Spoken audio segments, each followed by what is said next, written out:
Today's review for MovieFiendz' favorite is The Brave Archer.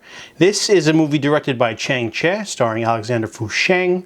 The reason why The Brave Archer for me stands out as a favorite is because it's more than just a Shaw Brothers martial arts story. Even the back of the DVD cover says that it's romantic, poetic, and complex.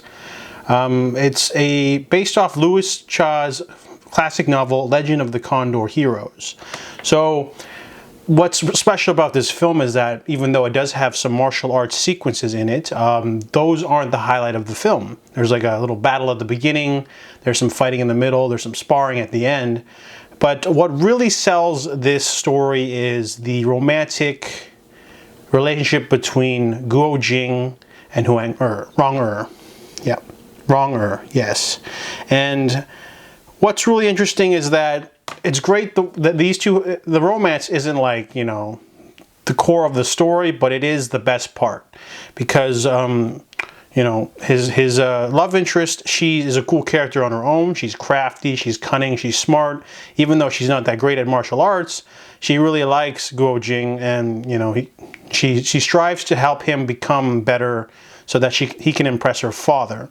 And it's one of those interesting stories that has a lot of fantastical elements. For example, characters will just have styles. They can learn styles from other people. There are like 5 or 6 pillars of the martial arts community that are really powerful, including her father.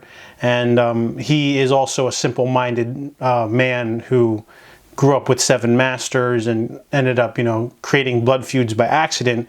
But The Brave Archer is less about its martial arts, you know, stuff going on and more about the story and the characters. I really liked watching these two, you know, get out of situations together. And there's also the great production value. For example, her father is Eastern Evil. That's like his nickname, I guess.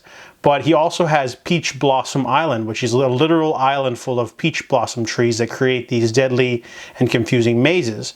And if you don't know how to navigate them, you get lost all the time. That's something out of like a James Bond novel. And he also like has servants bring food to his enemies that are trapped in these mazes, so they don't starve, because, you know, he's not a bad host. But it's just an interesting little detail like that. And there's also the climactic super climax, which only has 1 fight scene, but it's mainly a duel between 2 different characters for the heart of the main girl. And she's been betrothed to another man and her love interest, so now they have to compete, and she has to stay out of it and just let him sort of win or lose and to get the girl. So overall, The Brave Archer is romantic, complex, and poetic. It's really fun. It almost feels like Wizard of Oz or one of those classic Western stories, but it's Chinese. It's distinctly Chinese. You know, there's lots of like famous, you know, larger than life martial arts characters like King of the Beggars and things like that. Eastern Evil, Western Poison.